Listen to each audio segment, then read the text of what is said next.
what do we mean by the digital signal and what are the application of the digital signal processing.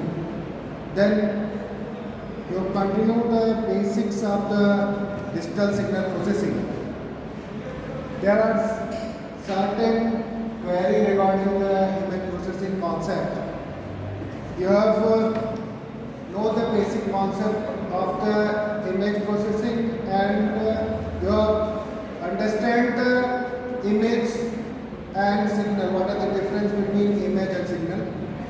And these are the basic quick revision of the image processing and how to digital image can be represented by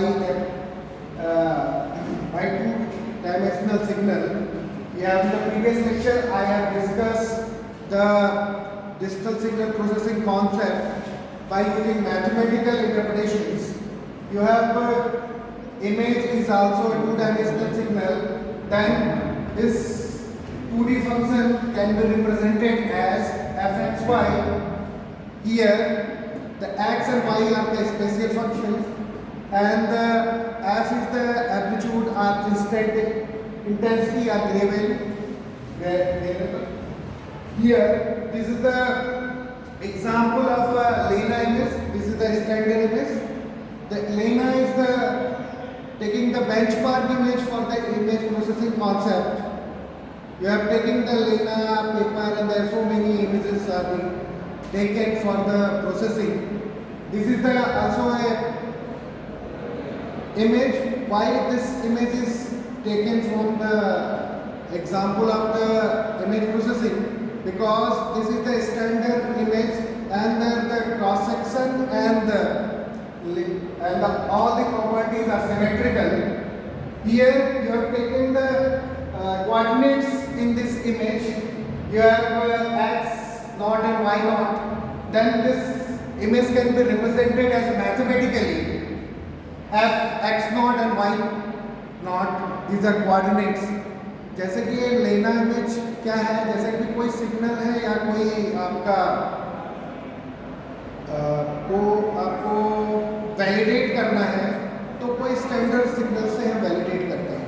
तो लेना क्या है कि आपका एक model की picture है, लेकिन यहाँ पे जो ये पिक्चर की क्वालिटी है वो इस रिस्पेक्ट में लिया जाता है क्योंकि ये जो जैसे आपकी इमेज को लेकर अगर हम इस पर प्रोसेसिंग करेंगे तो उस पे जो उसके जो पैरामीटर्स हैं, जो उसके फीचर्स हैं उतने इफेक्टिव नहीं होंगे क्योंकि जो ये इमेज है कैप्चर की स्टैंडर्ड इमेज है और भी कई इसकी खूबियाँ हैं जो आपको समझ में आएंगी. वर्ल्ड वाइड एक्सेप्टेबल है. तो इस पर जितने भी ऑपरेशंस किए गए, अगर आपने कोई एल्गोरिथम डिज़ाइन कर रहे हैं और उस पर टेस्टिंग कर रहे हैं तो ये आपके इस इमेज और कई तरह के इमेज जो आपके मैटलैब में मैटलैब की लाइब्रेरी में स्टोर है, उनके मतलब कि आपके लाइब्रेरी फंक्शंस में ये टेस्ट या बेंचमार्क इमेजेस हैं. इन पे अगर आप वैलिडेट करते हैं इनके एग्जांपल्स और इन पे आप कोई भी एल्गोरिथम डिज़ाइन करते हैं या कोई सिस्टम डिज़ाइन करते हैं, अगर इमेज प्रोसेसिंग पे आप प्रोजेक्ट कर रहे हैं तो अगर मान लीजिए कोई वाटर मार्किंग पे ही आप कर रहे हैं या डेटा हेडिंग पे कर रहे हैं तो हम देखते हैं कि ये अगर टेस्ट इमेजेस पे अगर आपने रिजल्ट को चेक किया है तो आपका वो रिजल्ट आपका वेरीफाई होता है. अगर ऐसे ही आपने आर्बिट्री इमेज को लेके और फिर इस इमेज से कंपेयर करके उसके परफॉर्मेंस को मेजर किया है तो ये इससे प्रूवन हो जाता है कि वो आपका एल्गोरिथम इफेक्टिव है उस रिस्पेक्ट में. अगर उसकी परफॉर्मेंस जैसे कि इसमें एक फैक्टर होता है peak to signal to noise ratio PSNR. PSNR is used for the visibility of the image. Peak to signal to noise ratio, it is also a parameter to determine the performance of the image. The widely acceptable value for the PSNR is 30 dB, but it is not true for all the cases. This is the generalized value globally accepted for the image. मतलब अगर 30 dB है तो मान लीजिए ये image है, example के तौर पे देखें तो जैसे ये लेना की इमेज ले ली या और भी इमेज ले ली, तो अगर उसका PSNR निकालेंगे, PSNR क्या करता है कि वो दो इमेजेस मतलब कि आपका उसके बैकग्राउंड और पूरे फीचर्स को उसमें विजिबिलिटी क्राइटेरिया को बताता है। अगर वो 30 dB उसका PSNR है तो आप नेकेड आई से ये नहीं बता सकते कि उसकी क्वालिटी डिग्रेड है। मतलब अगर कुछ उसमें हमने नॉइज ऐड कर दिए या कुछ operation, certain types of operations are perform in the image, means अगर टैम्परिंग ऑपरेशंस कर रहे हैं या कुछ और ऑपरेशन, जैसे कि कोई इमेज है, जैसे आप आज के समय में कई तरह के टैम्पर्ड ऑपरेशंस होते हैं कि किसी की इमेज ली, किसी का सर लगाया, फिर उसको क्लब करके फ्यूज करके दूसरी इमेज बना दी, ठीक है। इसी तरह से जैसे कि अगर कम्युनिकेशन पॉइंट ऑफ व्यू से देखा जाए तो जैसे कि अगर आप एक इंफॉर्मेशन के रिस्पेक्ट में देखा जाए कि एक इमेज है, उसके अंदर इंडिविजुअल इंफॉर्मेशन मीन्स आपके वाटरमार्क के फॉर्म में इंफॉर्मेशन को हम हाइड करके ओपन चैनल के थ्रू मीन्स इंटरनेट के थ्रू एक स्थान से दूसरे स्थान ट्रांसफर करें, तो अगर आपको की नहीं पता है कि आप इस इमेज में किस पोजीशन पे आपकी इंफॉर्मेशन हिडन है, तो आप नेकेड आई से वो विजुलाइज नहीं कर सकते। और आपका जो एल्गोरिथम है, अगर सिंपल एल्गोरिथम है, मान लीजिए some types of additions are perform to add one types of image and then taking another type of image and to add and a certain portion of the image, मतलब कुछ ही certain locations पे हम यहाँ पे मान लीजिए इस portion में हम इंफॉर्मेशन को हाइड कर रहे हैं by using some mathematical types of operations, because in the MATLAB image is treated as a matrix। अगर हम MATLAB पे अगर कोडिंग करेंगे तो इमेज को वो आपका मैट्रिक्स की तरह ट्रीट करेगा, क्योंकि all the operations done through in the matrix form the matrix. तो इमेज को हम अगर हम मैट्रिक्स ऑपरेशंस में मैट्रिक्स के फॉर्म में जैसे मैटलैब में ऑपरेशन कराएंगे तो वहाँ पे जान लीजिए ये इमेज ए है, ये इमेज बी है, टेक एग्जाम्पल, दोनों का ऐड कर दिया, फिर उसको कंबाइन करके या ऐड करके फिर उसको हमने ट्रांसमिट कर दिया और उसकी PSNR कैलकुलेट किया। PSNR कैसे कैलकुलेट करते हैं? PSNR is the mathematical formula for the PSNR to MSE upon the total cross section. तो MSE मीन स्क्वायर एरर, ठीक है। जैसे आपका कम्युनिकेशन के रिस्पेक्ट में कम्युनिकेशन सिस्टम में आप सिग्नल टू नॉइज रेशियो निकालते थे SNR, तो यहाँ पे हम इमेज के सेंस में हम P to signal to noise ratio निकालते हैं। ये अगर हाई है तो इमेज की क्वालिटी बेटर है, ठीक है। तो कहने का मतलब ये है कि अगर PSNR हाई है तो उसकी विजुअल क्वालिटी बेटर होगी, but it is not true for the all the cases. In the case of medical imaging, क्योंकि मेडिकल इमेज भी तो एक इमेज है, अगर उसके केस में अगर हम PSNR निकालेंगे, जैसे एक्सरे का या एक्सरे का ही मान लीजिए, एक्सरे का केस लीजिए, किसी का एक्सरे लीजिए, चेस्ट का लीजिए या किसी का, अगर उसका PSNR निकालिए तो उसमें आपका PSNR बहुत ही कम आएगा, 20 और 10 या 50, 25 के रिस्पेक्ट में, क्योंकि जो इमेज की क्वालिटी होती है पुअर कंट्रास्ट इमेज होती है ना, उसमें ब्लैक एंड वाइट ही तो रहता है।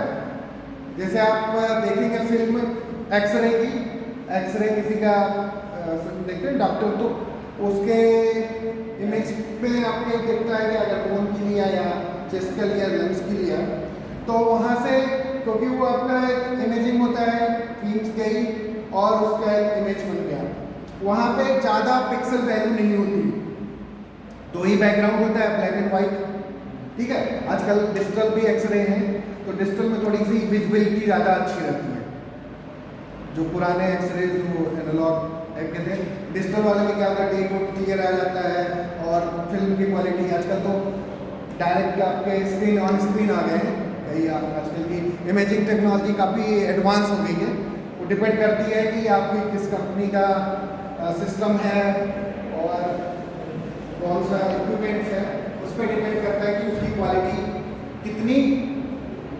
तो हाई रेजोल्यूशन का अगर इमेजिंग इक्विपमेंट्स हैं तो आपका इमेजिंग पैटर्न्स काफ़ी क्लियर होगा, तो वहाँ से डायग्नोसिस काफ़ी इजी हो जाती है। तो हम कहते हैं कि PSNR हर रिस्पेक्ट में, हर इमेज के केस में सिर्फ 30 dB का केस नहीं हम कर सकते। ये बहुत ही जनरलाइज और या बहुत ही सफिशिएंट कंडीशन नहीं है कि हर केस के लिए। एक हम जनरलाइज टर्म में कह सकते हैं कि 30 dB होगा तो दिस इज बेटर, मतलब 30 dB के आसपास है तो कहते हैं कि उसकी क्वालिटी आपके नेकेड आई से कहेंगे उसमें आपको पैचेस या आर्टिफैक्ट्स नहीं दिखेंगे। आप दो इमेज को कंपेयर करेंगे अपनी आंखों से तो आप ये नहीं उसको विजुलाइज कर सकते कि ये दोनों में कुछ अंतर है या डिफरेंस है। अगर उसमें कुछ ऑपरेशंस किए भी गए होंगे तो आप विजुअल आई से या नेकेड आई से उसको जज नहीं कर सकते। अगर हम परफॉर्मेंस वाइज ट्रीट करेंगे तो और पैरामीटर्स हैं जिससे हम ये कह सकते हैं कि इनकी क्वालिटी, इनका वैल्यू ये है, मतलब PSNR वैल्यू ये है, और इस पे आफ्टर ऑपरेशन ये हुआ, मतलब आफ्टर हाइडिंग ऑपरेशंस कुछ ज़्यादा अगर हम इंफॉर्मेशन को पर्टिकुलर एरिया में अगर हम हाइड करेंगे without any such types of efficient algorithm, अगर कोई इफेक्टिव एल्गोरिथम टेक्निक नहीं यूज कर रहे हैं तो ज़्यादा अगर हम इंफॉर्मेशन एक पर्टिकुलर लोकेशंस पे हाइड कर दे रहे हैं तो हमारे इमेज की क्वालिटी डिग्रेड होगी क्योंकि स्पॉट्स दिखने लगेंगे। अगर मतलब कि मान लीजिए एग्जाम्पल के तौर पर लिया जाए कि मान लीजिए 2x2 की इमेज है, ठीक है, 1 0 1 1, ठीक है, ये मान लीजिए A इमेज है और दूसरी मान लीजिए 0 0 1 0, ठीक है, ये दूसरी इमेज है, ठीक है। एग्जाम्पल के तौर पर हमने छोटा सा एक मैट्रिक्स लिया, एक डॉट्स को लिया, मतलब उसको हम बता रहे हैं कि अगर उसमें हम मैट्रिक्स ऑपरेशन कर रहे हैं तो इजिली कैसे हम उसको समझ सकते हैं। क्योंकि अगर हम सिंपल एल्गोरिथम लगा रहे हैं, मान लीजिए ये सिंपल एडिशन टेक्निक कर रहे हैं A + B, ठीक है, कोई बहुत ही रॉकेट साइंस वाला एल्गोरिथम नहीं लगा रहे हैं, तो इमेज को ऐड ऑन कर दे रहे हैं। सेम क्रॉस सेक्शन की इमेज है 2x2 की और दोनों को ऐड कर दे रहे हैं। ये बेसिक ऑपरेशन मैटलैब में भी है आपके। अगर आप लर्निंग फेज में अगर सीखना चाहते हैं तो दो इमेज लीजिए, दोनों को ऐड ऑन कर दीजिए आप एडिटर पे या कमांड विंडो पे। एक इमेज IMRead फंक्शन यूज करिए, एक इमेज को रीड करिए, दूसरे इमेज को रीड करिए और दोनों को A + B कर दीजिए। मान लीजिए A से एक को सिग्निफाई करिए, दूसरे को B से सिग्निफाई करिए, मतलब A फंक्शन से डिनोट करिए और दूसरा B फंक्शन से करिए। इसको करके आप मैटलैब की जो लैब है उसमें ये सिग्नल्स, ये ऑपरेशंस, प्रोग्राम्स आप करके थोड़ा सा यूजर फ्रेंडली हो जाएंगे मैटलैब्स और डिजिटल इमेज प्रोसेसिंग के कॉन्सेप्ट को समझने में।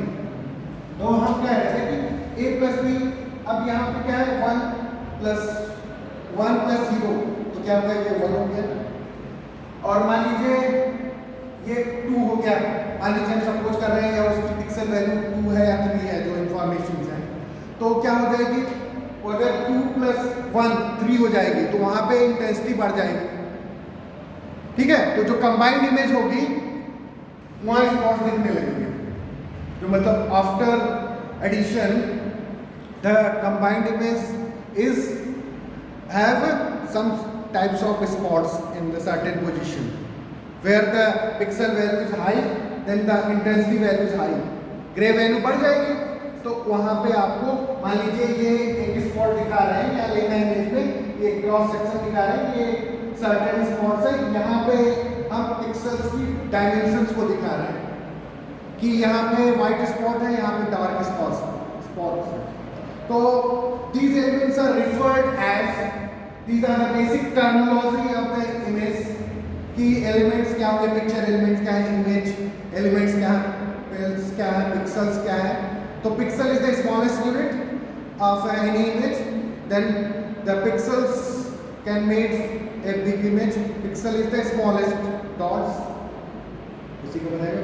And what is the image processing, and these are the uses of the image processing in the various fields. The processing of digital images on the digital computers, because the digital images इसलिए कह रहे हैं क्योंकि आपका जो processing हो रहा है वो डिजिटल कंप्यूटर के थ्रू हो रहा है, that's why it is called digital image processing. ठीक है, डिजिटल इमेज क्या है, डिजिटल इमेज प्रोसेसिंग क्या है, these are the two terms. Digital image processing means all the processing done through the digital computer, that's why digital image processing. And not just limited to visual band of the electromagnetic spectrums, is the spectrum of EM waves, and what are the bands for the using entire electromagnetic spectrums, ultrasounds के लिए क्या spectrum है, electromagnetic microscope के लिए क्या है, computer generated image के लिए क्या है, ये अभी आपको एक what are the image processing bands concept, ये आपका एक स्पेक्ट्रम व्यू दिया हुआ है कि क्या रेंज है उनका, कि फ्रीक्वेंसी रेंज कहाँ से, अल्ट्रासोनिक का क्या रेंज होगा, इलेक्ट्रोमैग्नेटिक वेव का स्पेक्ट्रम का रेंज, फ्रीक्वेंसी रेंज क्या होगा। ऐसे जैसे आपने बैंड्स माइक्रोवेव में पढ़ा था ना कि low frequency band, high frequency band, very high frequency and ultra high, तो और फिर उसके बाद के बैंड अभी पढ़ चुका है, तो उसके बाद फिर उसमें डिफरेंट क्लासिफिकेशंस हैं, there are 4 bands X, K and KU, these are the bands for the satellite communication, तो उनका यूजेज है। तो these are the concept of the image processing to computer vision। Image processing और computer vision में क्या संबंध है, ये यहाँ पे इस पिक्चर्स में आपको समझाया गया है। जैसे कि आपका image processing to computer vision, तो कंप्यूटर का विजन है जैसे हाई लेवल प्रोसेसिंग है। अब computer vision means you have involved certain types of the technology advancement, you have used the artificial intelligence and the some sorts of the advanced deep learning algorithms. These are the advanced techniques are involved to improve the performance of the computers and improve the performance of the image also. These are the concept, then what are the basic uses. High level processing, ये देख रहे हैं attributes ले रहे हैं, फिर उसका making sense क्या हो रहा है।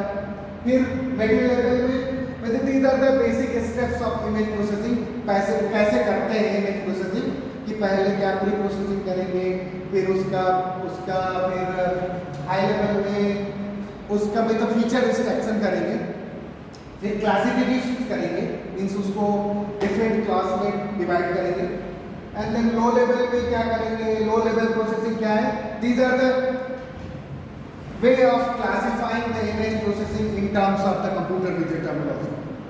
मतलब कंप्यूटर विजन के टर्म में इमेज प्रोसेसिंग को कैसे बताया जा सकता है, तो ये इस तरह से भी एक है कि यहाँ ब्लैक बॉक्स के फॉर्म में एक तरह से बताया गया।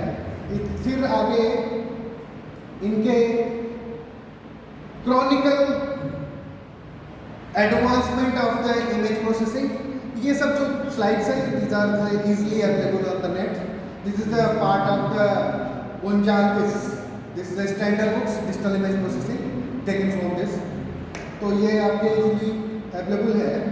ये आपका सेकंड एडिशंस का है, न्यू एडिशंस में भी कुछ थोड़ा सा अपडेशन है, लेकिन और जब ये Chronicle advancement of the image processing, first image was introduced by the newspaper industry. You have also discussed in the previous lecture, and just quick revision of this chronicle order of image processing history. Newspaper industry में सबसे पहले use किया, और इसको picture was sent by submarine cables between London and New York. ये सबसे पहला uses है इमेज प्रोसेसिंग का, वो कहाँ पे किया गया, सबमरीन केबल के द्वारा लंदन और न्यूयॉर्क के बीच में ट्रांसमिशन करके कई घंटों में ये ट्रांसमिशन हुआ, 3 घंटे लगे एक पिक्चर को ट्रांसमिट करने में। तो क्योंकि वहाँ पे उस समय उतनी टेक्नोलॉजी एडवांस नहीं थी, लेकिन ये पहला प्रयास इन दोनों के बीच में पिक्चर का ट्रांसमिशन हुआ सबमरीन केबल के द्वारा, ठीक है। And then other uses of cable picture transmission system in 1920s transport a picture a week or 3 hours, and this figure can be also seen in this picture. In this figure, this is the reproduce of telegraph printer with specific typeface. This is the also example of this picture can be also transmitted. तो उस तरह के picture को उस तरह की जो पहले की टेक्नोलॉजी थी, तो पहला ये पिक्चर ट्रांसमिट किया गया। उसके बाद फिर other pictures can be transmit in 1922। This is the historical point of view, this is the advancement in the technology day by day with better tonal quality and resolution then figure 1.1। इसमें थोड़ा सा picture quality better है, background थोड़ा better है, black and white है। इसमें देखिएगा थोड़ा सा एजेस क्लियर है। Then the origin of digital image processing and reproduce with 50 level of grey levels, मतलब आपके थोड़े ग्रे वैल्यूज बढ़ाई गई। And then no image processing introduced, थोड़ा सा हमने यहाँ इमेज प्रोसेसिंग नहीं किया, थोड़ा सा उसमें पिक्चर की क्वालिटी को और थोड़ा सा प्रिंटिंग क्वालिटी को बेटर किया गया, ग्रे लेवल वैल्यूज थोड़ी बढ़ाई गई, तो थोड़ा सा बैकग्राउंड और सब चीज़ें बढ़ी। फिर कंप्यूटर एडवांसेस, अब और भी थोड़ी टेक्नोलॉजी एडवांसमेंट हुई, इन्वेंशंस हुए in the field of the image processing. Here the inventions of the transistor by Bell laboratories in 1948। You also know the basic history about the transistors are invented in 1948 by the Bell Laboratory by 3 scientists. I have not bothered about this historical point of view. Just quick revision of the advancement of the technology, development of high-level programming language, inventions of IC and text instruments in 1958, and development of operating systems in earlier 1960, and development of microprocessor by Intel in early 1970.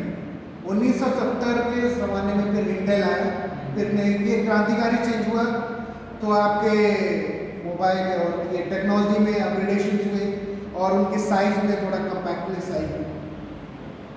फिर introduce by IBM of the personal computers in 1981। तो फिर IBM ने computers के क्षेत्र में, personal computer के क्षेत्र में क्रांतिकारी परिवर्तन किया 1981 में।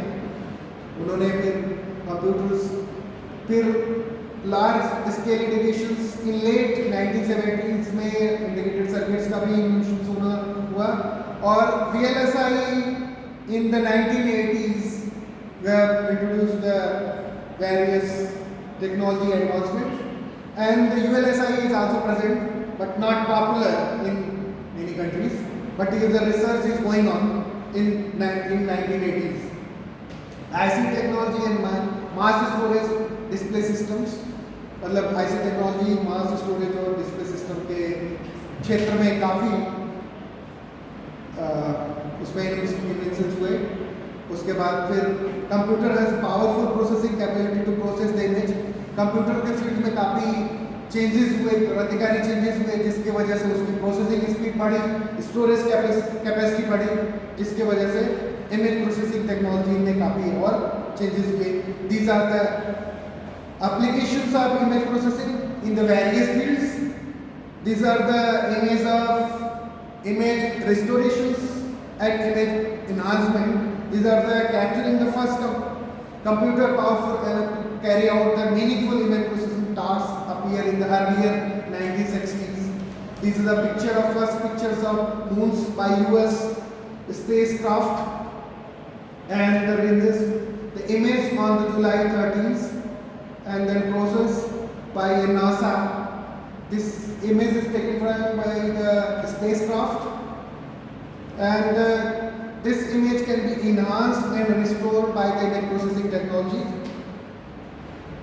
And then chronicle advancement in the field of the image processing. There are various applications of image processing in 1960s and earlier 1970. तो 1960 और 1970 के दशक में, शुरुआती 1970 के दशक में मेडिकल इमेजिंग, रिमोट अर्थ रिसोर्स ऑब्जर्वेशंस, एस्ट्रोनॉमी में काफ़ी क्रांतिकारी परिवर्तन हुआ। देखिए यहाँ पे हम कई ये इमेजेस दिए गए हैं। ये मेडिकल इमेजिंग है बाय सोर्स ऑफ, यहाँ पे उसका सोर्स डिस्क्राइब है। ये हमारी इमेज नहीं, ये यहाँ से ली गई है, तो उसका रेफरेंस भी दिया हुआ है, यूआरएल दिया हुआ है। और ये नॉर्थ पोल की इमेज है और सोलर सिस्टम की इमेज है, सोलर प्लैनेट्स की इमेज है। तो वहाँ से ये दिखाया गया कि 1960 और 70 के दशक में जो इमेज प्रोसेसिंग के जो ये एप्लीकेशंस इमेज कैप्चर किए गए, फिर उनके प्रोसेस किए गए और उनके फिर उन पे टेक्नोलॉजी एडवांसमेंट हुआ। There are various image processing applications in the field of medical image applications. This is a new era image processing application, computerized axial tomography. This is the CAT. This is a very emerging area for the medical image processing for the diagnosis of diseases. तो आप जैसे आप CT और PET और MRI जैसे CAT ये पहले वहाँ आया था, तो इस तरह से आप देखते होंगे कि CT स्कैन कराते हैं। CT स्कैन का फुल फॉर्म क्या होता है? Computer tomography. तो यहाँ पे आप देखिएगा हाई इलेक्ट्रोमैग्नेटिक वेव्स होती है, इसलिए कहते हैं कि आपका मेटेलिक चीज़ नहीं ले जाइए। जब आप CT कराते हैं तो आपके लॉकेट सब मेटेलिक एलिमेंट्स को निकाल देते हैं, ठीक है, क्योंकि high resolution high frequency field के बीच में आपको स्कैन कराया जाता है, ठीक है। फिर उससे क्या होता है कि आपके पूरे इमेज की बॉडी की स्कैनिंग होती है। आप किस पर्टिकुलर एरिया के किस आप डिजीज़ के लिए आप डायग्नोज करा रहे हैं, तो हर तरह की आपकी पूरे बॉडी की भी स्कैनिंग होती है, पर्टिकुलर सेल्स की स्कैनिंग होती है। जिस तरह के आपको स्कैनिंग जैसे हेड की हो गई, लंग्स की हो गई, एब्डोमेन की हो गई, तो सबकी स्कैनिंग हम करते हैं। वो टेक्नीशियंस और उसके डिफरेंट स्टैंडर्ड से करते हैं, कैसे मूविंग। देखिए आपका अगर टेक्नीशियन या उस पर स्किल नहीं होगा तो उतनी अच्छी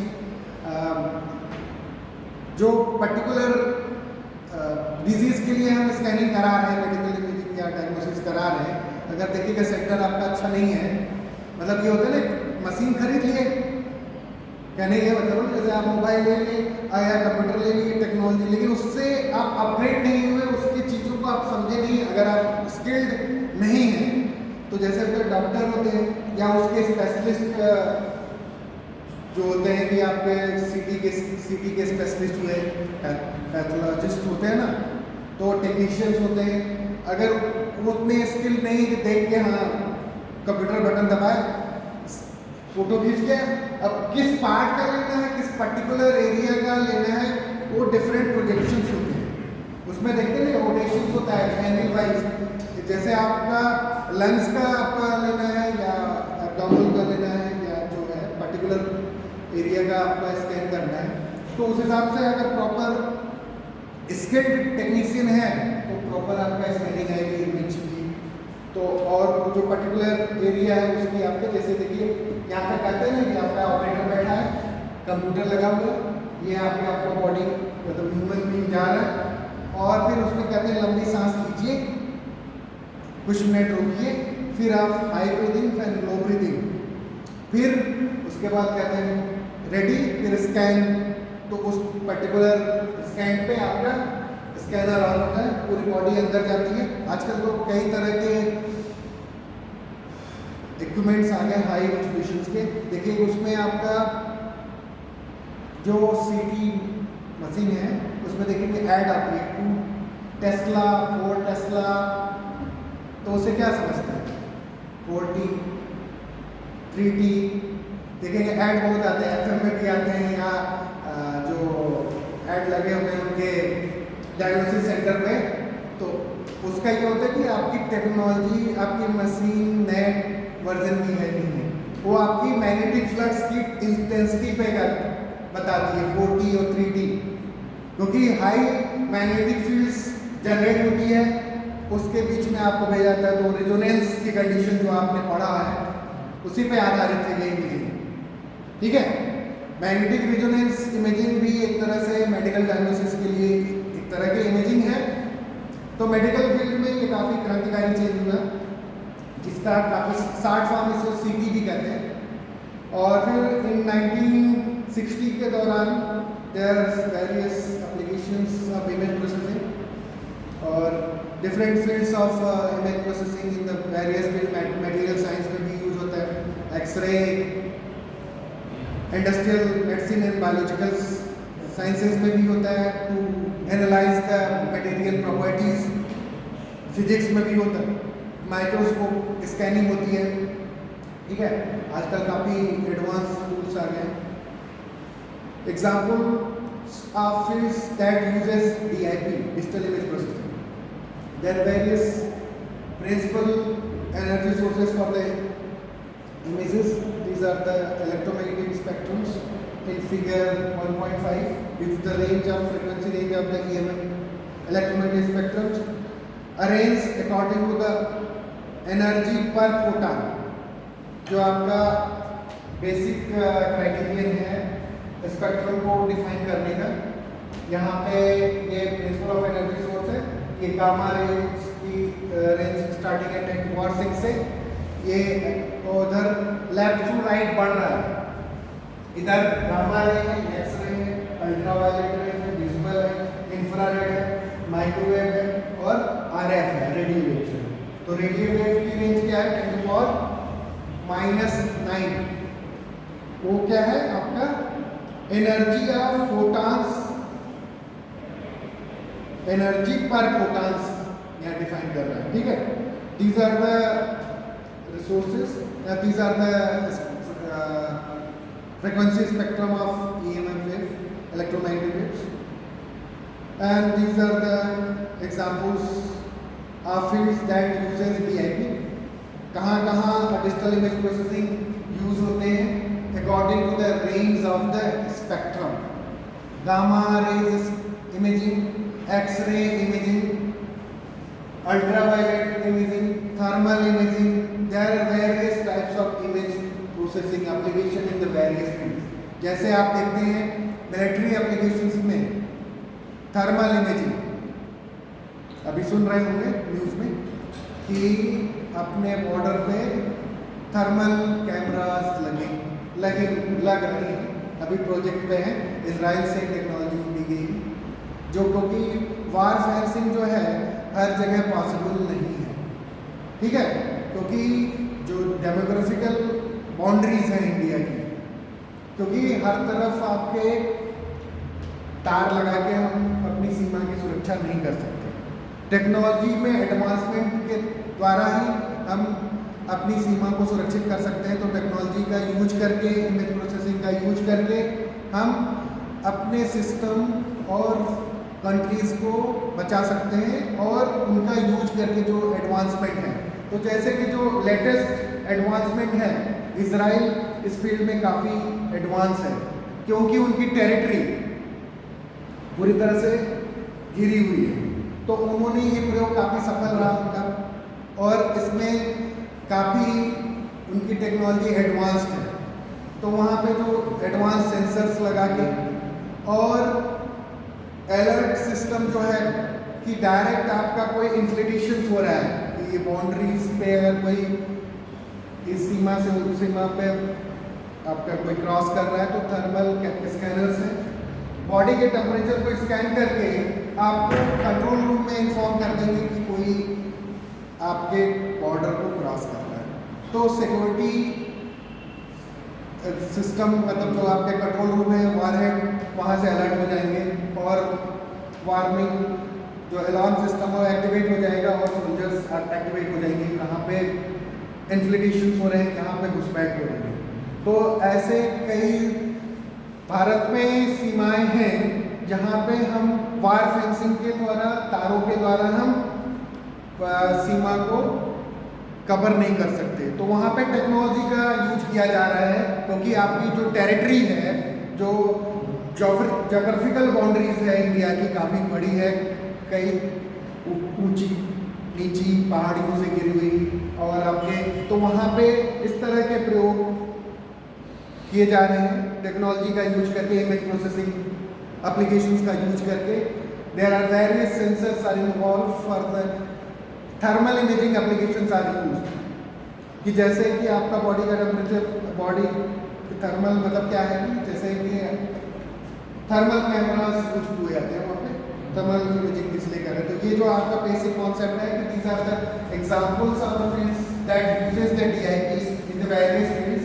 गामा रे कहाँ यूज होगा, गामा रे इमेजिंग कहाँ यूज होगी, एक्सरे इमेजिंग कहाँ यूज होगी, एक्सरे इमेजिंग कहाँ होगी, जैसे आपका मेडिकल में, मटेरियल साइंस में किसी मटेरियल की प्रॉपर्टीज को कैरेक्टराइज करने के लिए एक्सरे इमेजिंग भी यूज की जाती है। There are various types of X ray scanners are available, ठीक है। और आपका विजुअल इंफ्रारेड, माइक्रोवेव स्कैनिंग भी आजकल काफ़ी ट्रेंडिंग है। आपके रेडिएशन पैटर्न्स और माइक्रोवेव ये आपका काफ़ी इमर्जिंग एरिया है। थोड़ा आपको EMP तो आना चाहिए, लेकिन माइक्रोवेव में भी काफ़ी स्कोप है, और जो उसमें आपके रेडिएशन पैटर्न, थर्मल इमेजिंग ये सब है आपका। उसको साथ साथ आप न्यू टेक्नोलॉजीज को अगर कंबाइन कर देंगे, कंप्यूटर विजन को ऐड ऑन करके, तो आपका काफ़ी यूजफुल है। तो these are the examples of fields that uses the DIP, the gamma ray imaging. That's why this spectrum signifies the gamma ray spectrum. Gamma ray frequency spectrum use किया जा रहा है, तो गामा रे इमेजिंग है। X ray imaging है, तो X ray frequency spectrum को use कर।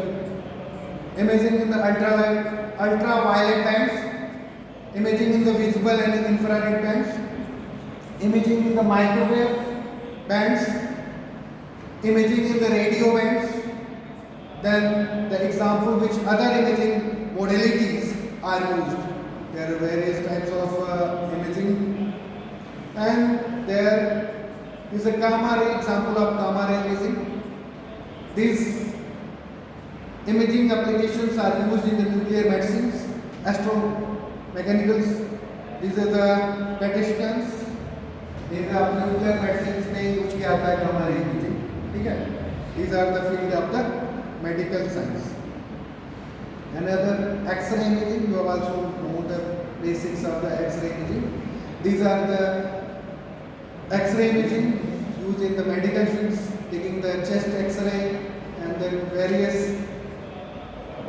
contrast enhanced radiographies, and there are some industries are used for the materials. And these are the medical dimensions of the brain and the chest. And then imaging in ultraviolet bands. These imaging techniques are used for the lithography technology, lithographic techniques, and the industrial inspections, fluorescence in the microscopy, lasers techniques में use होता है, biological imaging, astronomical observations में ultraviolet bands को use किया जाता है। Another imaging ultraviolet bands, and there are some applications on the fluorescent microscopy. Imaging techniques are used. This is the example of the fluorescent, and these are the letters, the Chinese letters, but this is the given, this is the language. This is also a Chinese language, is a form of the pictures. देखिएगा उनका letter क्या है, वो उनकी जो लिखने की जो वर्णमाला है या उसको लिखने का जो टर्म है वो लेटर के फॉर्म में, ठीक है। तो उसको डिकोड करना तो चाइनीज पढ़ना पड़ेगा। तो इसलिए चाइनीज वर्ड्स आप उसको आप कन्वर्ट करेंगे तो उनका अगर लाइब्रेरी होगा तो कन्वर्ट करेंगे। इसलिए and this imaging in the visual and infrared bands, this are another application of visual and infrared bands. The light microscope astronomy, remote sensing applications में visual and infrared bands are used. Industries में law enforcement में use करते हैं, copyright ownership या difference. Imaging in visual and infrared bands, these are the example of visible and infrared bands. These are the images of light microscopic images. These are taken by the light microscopic images taken from, and these are the some processors, RDUCP. Imaging in the visual and infrared bands, these are the frequency and wavelength, and this is the thematic bands in the NASA lands satellite से लिया गया हुआ image है, और जिसके name और wavelength और characteristic and uses दिए हुए हैं टेबुलर चार्ट्स में। देखिए यहाँ पे आपका ये आपके जो बैंड डिस्क्रिप्शंस हैं विजुअल और इंफ्रारेड बैंड्स का, यहाँ पे विजुअल व्यू है, वेवलेंथ है 0.45 से लेके 0.52 तक, ये मैक्सिमम वाटर पेनिट्रेशन के लिए यूज होता है। ये visual blue band, visual green bands का जो वेवलेंथ है वो 0.52 से लेके 0.60, जो आपका good for the measuring the plants and figures. Visual red and near infrared regions का वेवलेंथ ये है। ये vegetable discriminations and biomass and shoreline mapping के लिए यूज होता है। These are the applications according to the wavelength and the bands descriptions taken by the NASA satellite Landsat satellites के द्वारा ये पिक्चर दी गई है, और उनका description according to the wavelength this characterize middle infrared bands 1.5 to 1.75 for moisture content of the soil and vegetation, and कि जो आपके क्लासिफिकेशन है यूजेज हैं जो अब रिमोट सेंसिंग एप्लीकेशंस के ये डेटा है। रिमोट सेंसिंग मीन्स आपका जहाँ पे आदमी नहीं पहुँच पा रहा है, जिस हजार्डियस एनवायरनमेंट में सैटेलाइट के द्वारा इमेज कैप्चर करके उनका इमेज प्रोसेसिंग करके और उनकी डिस्क्रिप्शन ये बताई गई है कि ये यहाँ पे इस तरह के बैंड्स का यूज इस तरह के एप्लीकेशंस के लिए यूज किया जाता है।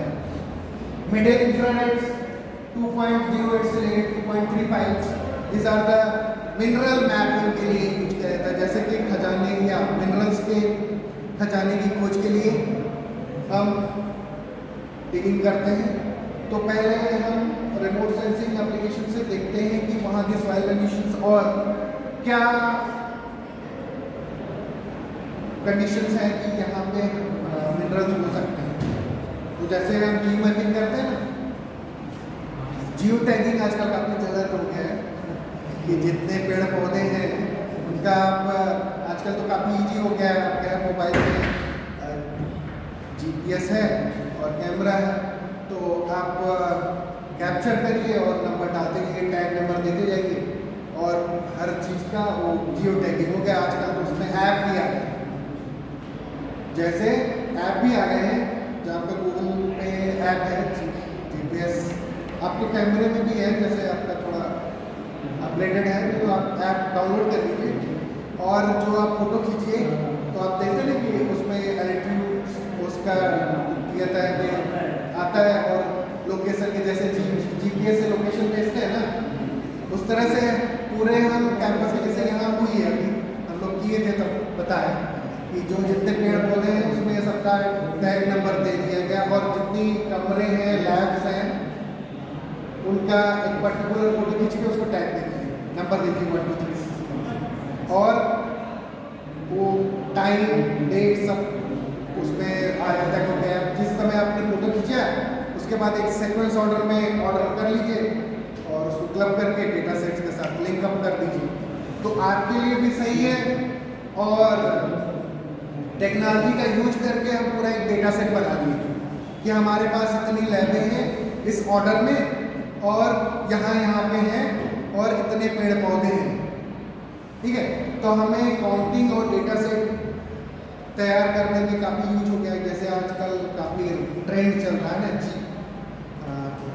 चैट GPT, काफ़ी न्यूज में आप लोग सुन रहे होंगे, तो काफ़ी चीज़ें आपका काम इजी कर दे रहा है कि जैसे भी उससे कोई भी क्वेश्चन पूछिए उसका आंसर इजीली देगा। लेकिन वो आपका एक ट्रेंड लैंग्वेज मॉडल है। ओपन एआई का एक कॉन्सेप्ट है, ये पायलट प्रोजेक्ट था, किसने शुरू किया था? चैट जीपीटी का जो ये जो प्रोजेक्ट है, ये आपका एलन मस्क का प्रोजेक्ट है। उन्होंने फ्रीलांस एक उसका प्रोजेक्ट था, ये काफ़ी ट्रेंडिंग हो गया क्योंकि काफ़ी जो है सलूशन दे रहा है। इजीली आप लिखिए और उसमें इंग्लिश लैंग्वेज में अगर आप कोई क्वेश्चन पूछ रहे हैं किसी टाइप का, उसका आंसर काफ़ी अच्छा और सटीक दे रहा है, जो आप सोचते हैं उसी तरह से। ठीक है, जो आप चीज़ नहीं समझ पा रहे टाइप करिए, वो आपको स्टेप बाय स्टेप दे देता है। लेकिन हिंदी में आप लिखेंगे तो उसका जवाब अभी नहीं दे रहा है, उसमें अभी वो डेटा सेट नहीं है, क्योंकि हिंदी और अदर लैंग्वेजेस में जो कई तरह के डाइवर्सिटी है ना इंडिया में, तो हिंदी में भी आपके कई तरह की किलोमीटर वाइज आपके चेंज हो रहा है। जैसे कि आप एग्जाम्पल के तौर पे लीजिए हल के कई मतलब हैं। हल का कंटेक्स्ट अगर निकालेंगे तो हल के कई मतलब हैं। एग्जाम्पल के तौर पे नेचुरल लैंग्वेज प्रोसेसिंग का करूँ तो इसी तरह से कई कंटेक्स्ट में अगर हम बात करें तो उस तरह से उस टर्म्स को अगर हिंदी में लिखेंगे तो वो नहीं समझ पाएगा कि उसका मॉडल, उसका क्या मीनिंग है, क्या पूछ रहे हैं। तो जैसे इंग्लिश में तो सेट पैटर्न है ना, ग्रामर सेट है, वोकैबुलरी सेट है, उनके सिंटैक्स सेट है, तो उनके लिए उनका डेटा सेट भी तैयार है। जो जनरेटिव एआई मॉडल है, जो ट्रांसफॉर्म मॉडल है वो लैंग्वेज में, उसके लिए आपका फिजिबल है सब चीज़ें, वो बहुत अच्छा कोई भी प्रोग्राम लिखने कह दीजिए सब बता दे रहा है। मतलब का लो लेवल का जो काम है, मतलब आपका कोडिंग का काम भी कर दे रहा है, कोई चीज़ छोड़ नहीं रहा है। लेकिन आपका जो वही हिंदी और संस्कृत ये सब के जो है लैंग्वेज पे, वो अभी अब उसके लिए माइक्रोसॉफ्ट ने भी एक पायलट प्रोजेक्ट लॉन्च कर दिया है, जल्दी वो भी आ जाएगा। जो और उसका जो मॉडिफाइड वर्जन है, क्योंकि दोनों काफ़ी कंपटीशन चल रहा है ना, कि ये काफ़ी ट्रेंडिंग हो गया है, काफ़ी यूजर्स और काफ़ी हिट हो गया है। बहुत से ऐसे चैट प्लेटफॉर्म थे लेकिन वो उतना अच्छा डिसेंट वर्क नहीं कर रहे थे जितना ये कर रहा है आज। ये 3-4 महीने में जितना ये इसका मार्केट बना है उतना और किसी का मार्केट नहीं। तो इस तरह से ही सब चीज़ें हैं। इमेज प्रोसेसिंग का जैसे वहाँ पे काफ़ी यूजेस हैं, काफ़ी आप यूज कर सकते हैं, देखेंगे तो आपको काफ़ी इसमें चीज़ें। इमेज डालिए, उसका पूछिए किसकी इमेज है, वो बता देगा टेक्स्ट के फॉर्म में। कोई भी पॉपुलर इमेज या कोई भी इमेज लीजिए और पूछिए, मतलब उसके बारे में, उसके फीचर्स के बारे में वो बता देगा, क्योंकि वो वहाँ पे उसके डेटा से। अब यहाँ पे डिफरेंट विजिबल इंफ्रारेड इमेज की डिस्क्रिप्शन है, ये डिफरेंट सिटीजन हैं, डिफरेंट वेवलेंथ की। तो these are the applications of image processing in the various fields, and there are various infrared images by using satellite for the world, by using different agencies. This is the images in the visual and infrared bands. This is the auto-visual inspections of PCB, package pills, bottles, bubbles in plastic products. These are the visual spectrums imaging.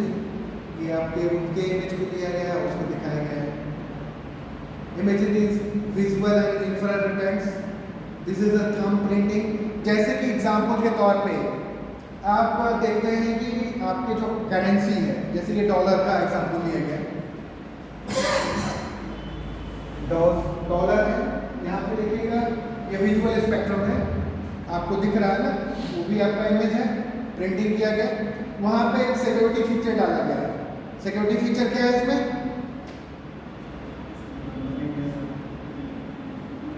Ownership authentication, copyright protection का नाम सुना? गांधी जी हमारे currency में गांधी जी हैं, यहाँ पे उनके वहाँ के राष्ट्रपति हैं, ठीक है। अब यहाँ पे ऑल मोनोग्राम्स हैं, वाटर मार्क्स हैं। सिंपल समझिए कि ये विजुअल वाटर मार्क्स हैं। विजुअल वाटरमार्क्स क्या कर रहे हैं, जैसे आरबीआई यहाँ पे रेगुलेटरी बॉडी है, ठीक है, कि करेंसी की पायरेसी रोकने के लिए या उनके डुप्लीकेशन रोकने के लिए, फोर्जरी रोकने के लिए उसमें हम सिक्योरिटी फीचर्स ऐड ऑन कर रहे हैं। तो ये सिक्योरिटी फीचर्स ये हैं कि थंब प्रिंटिंग्स में, पेपर करेंसी में, ये पेपर करेंसी में दिख रहे हैं कि आपके ये फिगर्स हैं, ये सिंबल्स हैं, ये आपके नंबर्स हैं। उसी तरह से आपके इंडियन करेंसीज में आपके वाटरमार्क्स हैं, विजुअल वाटरमार्क्स हैं, जैसे कि गांधी जी हैं, आरबीआई के स्ट्रिप्स हैं और उसके नंबर्स हैं। ये सब यूनिक फीचर्स हैं जो हर आदमी नहीं कर सकता। उनकी सर्टेन प्रिंटिंग प्रेस है, पेपर भी यूनिक है और कॉपीराइट मार्क्स भी यूनिक है। अगर कोई फोर्जरी करता भी है तो अगर उनसे कुछ सीख भी लेता है लेकिन वो पेपर नहीं मिलता और वो वाटरमार्क और वो टैग नहीं मिलते। दोनों चीज़ें नहीं, नई चीज़ें हैं। और उसमें अगर बारीकी से देखा जाए, हूबहू आप तो देख सकते हैं, पेपर तो है लेकिन ये थ्रेड्स और वो विजुअल वाटरमार्क्स की इंक का भी असर होता है। करेंसी के जो पेपर्स हैं वो भी कहीं बाहर से आते हैं, यहाँ पे नहीं मिलते, इटली और वहाँ से आते हैं। तो क्योंकि प्रिंटिंग वो क्योंकि वो सिक्योर होता है ना, गवर्नमेंट का प्रिंटिंग प्रेस होता है, गवर्नमेंट का वो सब होता है, इसलिए करेंसी पे काफ़ी रेगुलेटरी है कि कम नोट छापी जाए, डिजिटल इकोनॉमी के क्षेत्र में ज़्यादा काम किया जाए, यूपीआई को थोड़ा अभी ग्लोबली एक्सेप्टेड किया जाए। कई कंट्रीज़ में इनको MOI साइन किए, जैसे सिंगापुर, गल्फ कंट्रीज़ में भी इन्होंने ट्रेडिंग के लिए डिजिटल इकोनॉमी को प्रमोट किया, जैसे कि G20 जो चल रहा है, इसमें भारत का मेन लक्ष्य डिजिटल इकोनॉमी को प्रमोट करना है। जैसे पहली मीटिंग यहाँ लखनऊ में हुई थी, गए थे हम, तो उसमें इनका जो 3 दिन का प्रोग्राम था, तो पहले ये था डिजिटल इकोनॉमी को वर्ल्ड वाइड कैसे हम प्रमोट करें। जो यूपीआई भीम है उसको हम ग्लोबली डिजिटल करेंसी के रूप में काफ़ी हद तक सक्सेस भी रहा है गवर्नमेंट के फॉरेन अफेयर्स में, क्योंकि जैसे अभी सिंगापुर में एक्सेप्ट हो गया कि कोई ट्रेडिंग आप जो यहाँ पे इंडिया में आप मार्केटिंग मतलब आप कोई चीज़ परचेज कर रहे हैं, वहाँ भी आपका यूपीआई काम करेगा।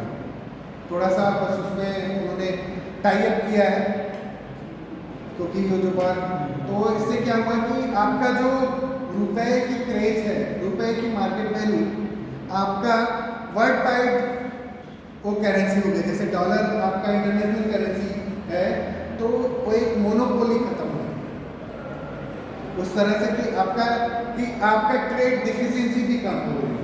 कि जैसा आप FDI फॉरेन डायरेक्ट इन्वेस्टमेंट या जो डॉलर के रूप में आपका जो फॉरेन रिजर्व है अगर कम है, तो आप सामान ले रहे हैं, उसके बदले हम अपना पैसा दे रहे हैं, ठीक है। तो हम जैसे कहते हैं ना कि जैसे हमारी करेंसी में ट्रेडिंग होगा तो क्या होगा, उससे रुपए की स्ट्रेंथ बढ़ेगी, ठीक है। तो this is all about the digital image processing concept. Thank you.